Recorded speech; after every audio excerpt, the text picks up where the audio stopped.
Hello, everybody. Welcome to the first episode of Seinfeld episode reviews. So this is a review of the first episode. What I'm planning to do is to review every Seinfeld episode in order. So we're going to start with the first episode and go all the way to 180. That's right.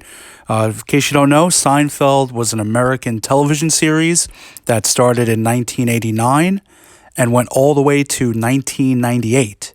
It was for 9 seasons, and it was 180 episodes, and it was one of the most popular television shows of all time, had huge ratings, big following, big success for NBC, the channel it was on, one of the most popular, greatest sitcoms of all time, and I think one of the greatest television shows of all time, and it's still very popular to this day, and recently Netflix has taken over a partnership with Seinfeld for running the episodes. It used to be on Hulu, but now you can watch them on Netflix. As mentioned, the show was a sitcom, and it followed the fictional life of Jerry Seinfeld, who's a stand-up comedian, and he lives in New York in the television show, and Jerry Seinfeld actually is from New York, and you get to see his life and Jerry's apartment building and his surrounding and his friends and anyone that he encounters. And that's also part of his stand-up routine, is his experiences in his life. And you also get to see him do stand-up comedy on an actual stage. Besides the main character, Jerry Seinfeld, the supporting cast consisted of George Costanza, played by Jason Alexander, Elaine Bennis, played by Julia Louis-Dreyfus, and Cosmo Kramer, played by Michael Richards. As far as my introduction to the television series, growing up as a kid in the 90s, I, of course, would see Seinfeld on NBC, but I would just see bits and clips of it. As a kid, I really didn't appreciate the show and the humor. I think more as an adult and growing up, then I started to understand what a great show was. So it was something I was aware of growing up in the 90s, but not something that I actually watched. But as I got older, then I watched it a lot more. As far as the origins with the show, Jerry Seinfeld was an up-and-coming stand-up comedian in New York, and he got his big break appearing on the Johnny Carson show, doing a stand-up routine and being interviewed by Johnny. So once that happened, he started to get a lot more breaks besides just doing stand-up clubs, around New York. And NBC was interested in trying to work out something with Jerry. And Jerry's manager was also trying to push for NBC to do some kind of television show or special or series with Jerry Seinfeld. They were trying to figure out what they were going to do, if it was going to be a one-time primetime special for 90 minutes, or if it was going to be, a television show for 30 minutes and have different episodes. So Jerry felt that he needed the help of somebody else to work on the project for this and to figure out what kind of show they were going to do. So he enlisted his friend Larry David, who's a fellow stand-up comedian from New York, and who appeared on a show called Fridays, which was basically like a Saturday Night Live clone in the 80s. And what happened is they were in a Korean grocery store, and they were just making fun of the different items that were in the store, the different Korean foods that they were selling. And then they were just saying to themselves, that could be the show. Just guys talking about random different conversations, different mundane things in life. It could be like, a show about nothing. But a main idea of it was that an audience would see how a stand-up comedian gets his material. So you're watching the episode, you see the different characters that he deals with, his friends, his family, and then all these different experiences, you see him use it later on in his stand-up routine. That was supposed to be the idea as far as this Seinfeld show that they would be creating. So they worked on this sitcom series, which originally was going to be called the Seinfeld Chronicles, and they had their audition processes. So this is where Jason Alexander came on board as George Costanza, but he thought originally he had to do more like a Woody Allen kind of impersonation and voice, which Larry David and Jerry weren't into him doing that, so he cut down on the whole Woody Allen demeanor. And then Michael Richards got hired to play, originally it was Kessler, the character was called, not Kramer. And we'll get into that with the episode as far as the character name of Kessler and Kramer. As far as the third person in the series, Julia Louis-Dreyfus as Elaine Bennis, her character didn't come in yet. She would come on and debut in a later episode. Jerry and Larry had signed on with Castle Rock Entertainment, which was run by Rob Reiner, who's a guy from This Is Spinal Tap. He's the director, and he's also in that film, and also was in the All in the Family sitcom. So they made this pilot, which was called The Seinfeld Chronicles. It's episode 1, and they did the episode, and they showed it to NBC executives, and they weren't fans of the episode and the pilot, and they weren't sure about the program. One of the NBC executives felt it was too Jewish and too New York, and we end up seeing that with the success of the show that didn't matter, that somebody in Wyoming, somebody in Texas, somebody in Kansas can enjoy Seinfeld and get it, even though it's a New York-based kind of show. And as far as the test audience, it also didn't do well with them, so they weren't sure how this series was going to go forward, but they made a decision after the pilot episode, because when it aired, it had decent ratings, that, okay, what the hell, we'll give it a chance. We're going to give it 4 more episodes. So season 1 has 5 episodes total, and they weren't sure, how it was going to go, but they just thought, let's just see what happens with the rest of America and see how well the show does. So the first episode, Seinfeld Chronicles, was broadcasted July 5th, 1989. It was directed by Art Wolfe. It would be his only episode that he directed, the pilot. After this, Tom Sharonis would take over, and Tom Sharonis basically directed the vast majority of the Seinfeld episodes up until season 5, 1993, when it switched over to Andy Ackerman. And this episode was written by Larry David and Jerry Seinfeld, who would do the vast majority of the episodes throughout the series. Mostly Larry David would be the one who would be writing them up. So this pilot episode begins, which also the pilot episode title was going to be maybe called Good News, Bad News, with Jerry Seinfeld on the stage as a stand-up comedian. And I have to say right off the bat, in general, when it came to the Seinfeld series, I never found the stand-up routine and the stand-up bits in the episodes, in the shows, funny overall. I really actually don't find Jerry Seinfeld a funny stand-up comedian. I'm more of a George Carlin kind of stand-up comedian fan, so I never appreciated Seinfeld's stand-up comedy. He does like observational humor, and a lot of it's like logical, the things he says, and common sense, but it may not necessarily be that it's funny, even though it's sort of like, oh, I didn't think of it like that. Oh, that's common sense. These things that he just observes, in society.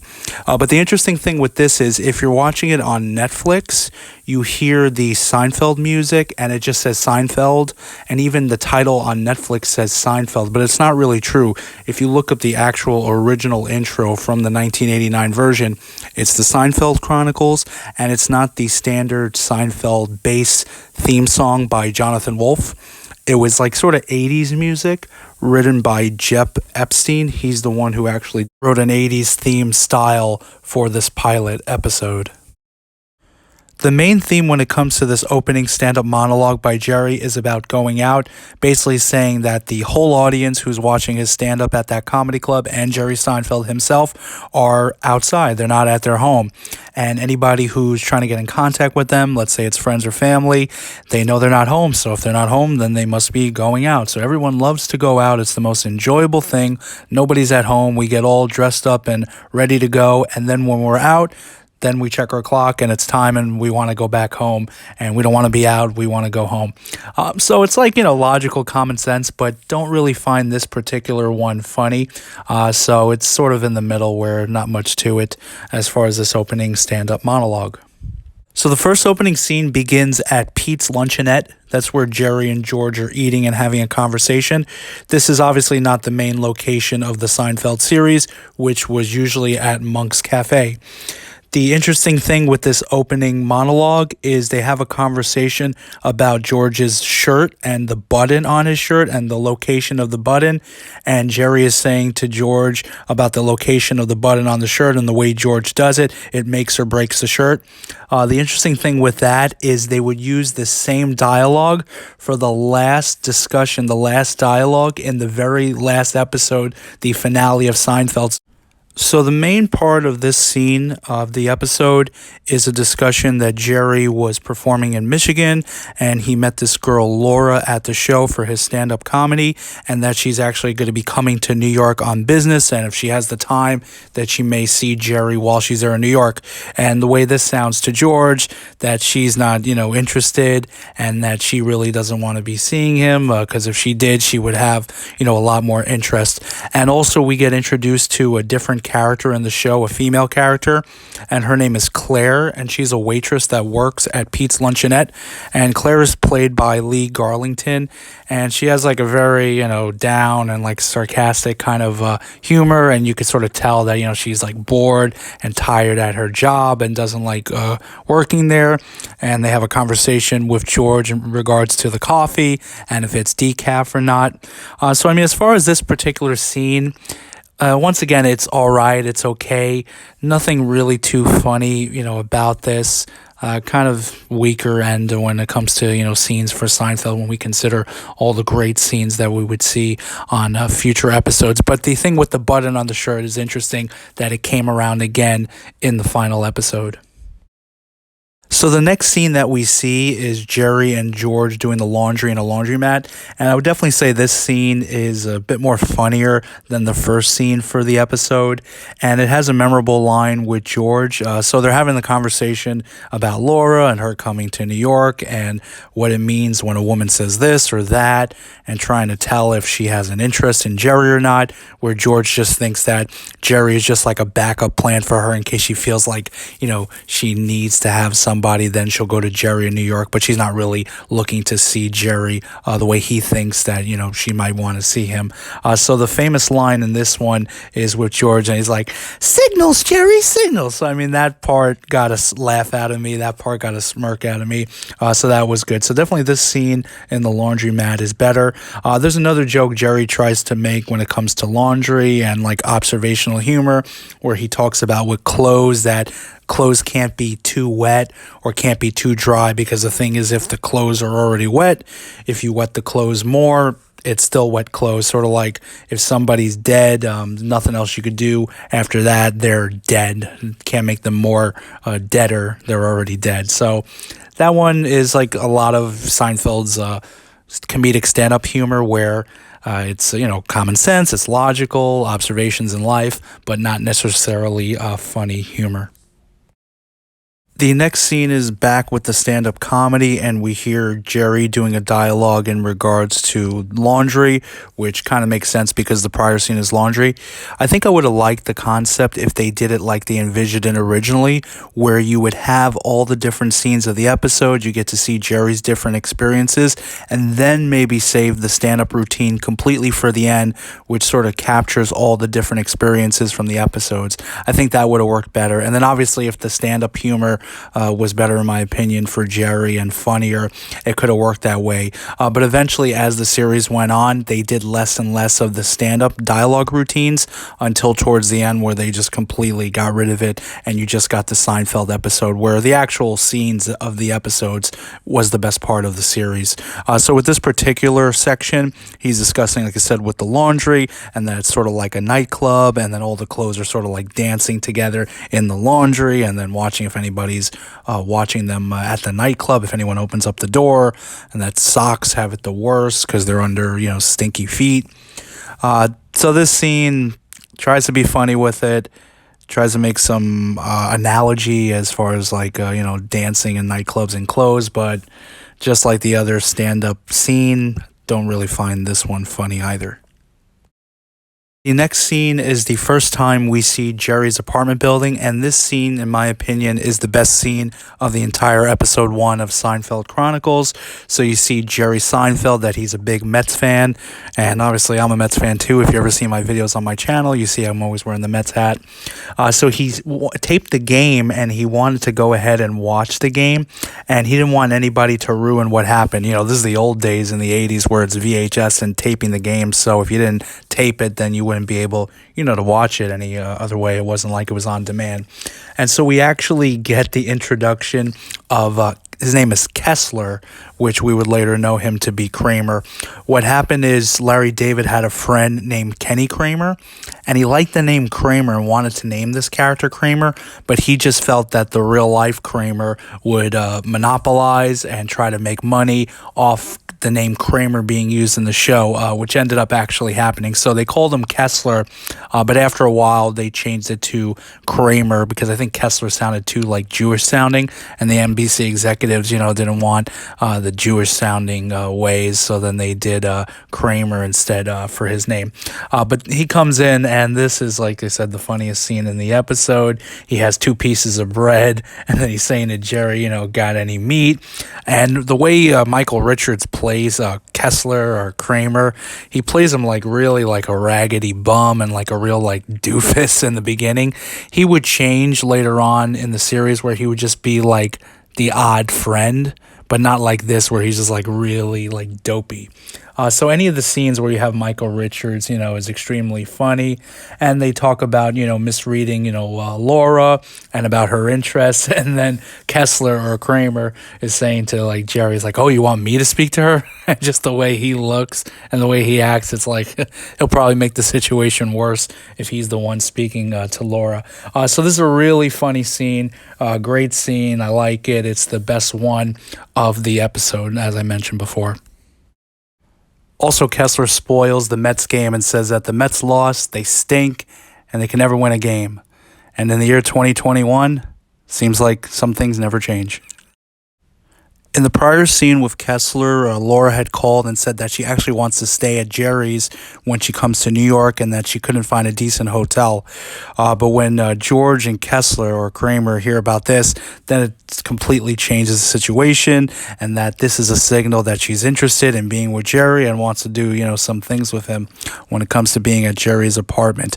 So we see Jerry actually having George's help in bringing a bed, but George can't understand this because if Laura wants to stay at Jerry's, why does she need an extra bed? And she probably wants to be with Jerry in his bed, but he just wants to be nice and polite and just give her a bed because she's saying she wants to stay there, and he can't read the signals or know of her interest or not.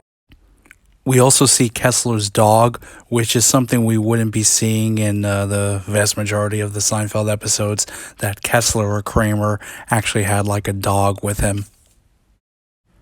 So this is the second best scene in the episode. Anytime where they talk about with the hand signals or he does like a flag signal is like one of the more funnier parts of the episodes as far as reading with Laura and her interest or not. There's even a part where George is having a conversation with Kessler and Kessler's talking to him about real estate. But really the whole thing with the hand signals and the flag signals really make this scene. And also that it's New York, so there's so many different hotels, so she can't find a decent hotel somewhere in New York that she has to stay at Jerry's. It must mean something else. And yet we get another stand-up routine from Jerry, and this time it's about the bathroom and with dating, and that when you're dating with a woman, you need all kinds of equipment, different things she uses in the bathroom. You have to be prepared for it, and that they love to use cotton balls, so he's telling all the different things that cotton balls are used for. He also says like dating is like a job interview, except for a job interview, you don't end up getting naked at the end. Not really funny. Probably maybe the weakest stand-up, I would say, out of all the different stand-ups that he did. So not something to write home about.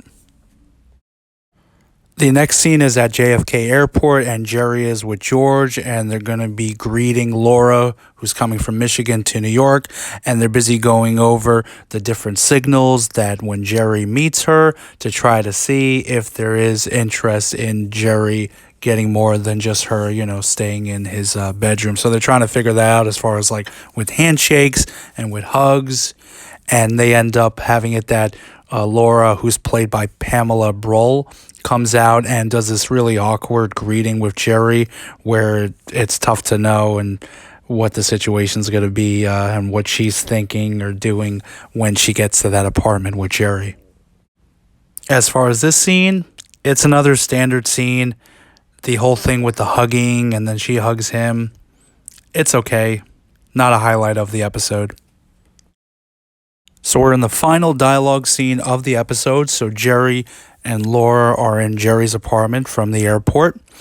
And she definitely gives the signals like she wants to do something in his apartment. She's wanting to have wine. You start seeing her take some of her clothes off. So I think Jerry's like, okay, let's get in the mood, and no need to be so, polite to her anymore, because something, might be happening. And she talks about that she wants to do, touristy things with Jerry. But then the twist comes at the end that Jerry gets a phone call and it's her fiance and she's engaged. So real twist in the episode. So that's decent as far as like the storyline with the whole back and forth with the signals. Did she want to be with him? Does she not? And then you end up finding that she got somebody else in her life. So as far as this scene, nice storyline as far as the twist at the end, but not necessarily, like funny, but just like a good writing as far as the scene for this episode, as far as ending it.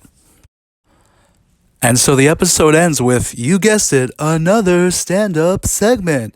This stand-up segment is actually the best one out of all the other segments in the episode. So Jerry's just giving those stand-up routine about signals and how when it comes to men, they're so obvious with their signals of wanting a woman. But when it comes to women, they're so subtle whether they want a man or not. So men, they want a woman, but they don't know how to get it, which is why a man will honk at a horn at a woman or yell at a construction site if they're a worker. So they know what they want, but they don't know how to do it. So that was pretty good with this. So if I had to give a rating to episode 1, which is also the pilot episode, the Seinfeld Chronicles, I would give it a 5.5 out of 10. There's a lot of episodes in this Seinfeld television series, a lot of great episodes, and also great scenes and segments that I have to have a pretty high standard when it comes to this rating. A lot of the different scenes in this episode have logic or common sense to it when it comes to observational humor, but it's not necessarily funny. So there's a few scenes that I like, a few scenes that are funny. Like I mentioned previously, the stuff with the hand signals, the introduction of Kessler and any scene, that he's in, the one stand-up segment at the end. But there would be a lot better episodes. I also feel with Lee Garlington, who was Claire, it was sort of an interesting dynamic, but the chemistry I don't think would have been there full time for her as a character. I could sort of have seen her have a part-time role on the show here and there working, let's say, at Monk's Cafe. But definitely when Julia Louis-Dreyfus came along, that was the strong female character, Elaine Bennis, that the show definitely needed to become the big success, that it ended up being. So a 5.5 out of 10. And tune in for the next episode where we're going to discuss episode 2 of season 1 of Seinfeld, which is called The Stakeout. See you then, and see you soon.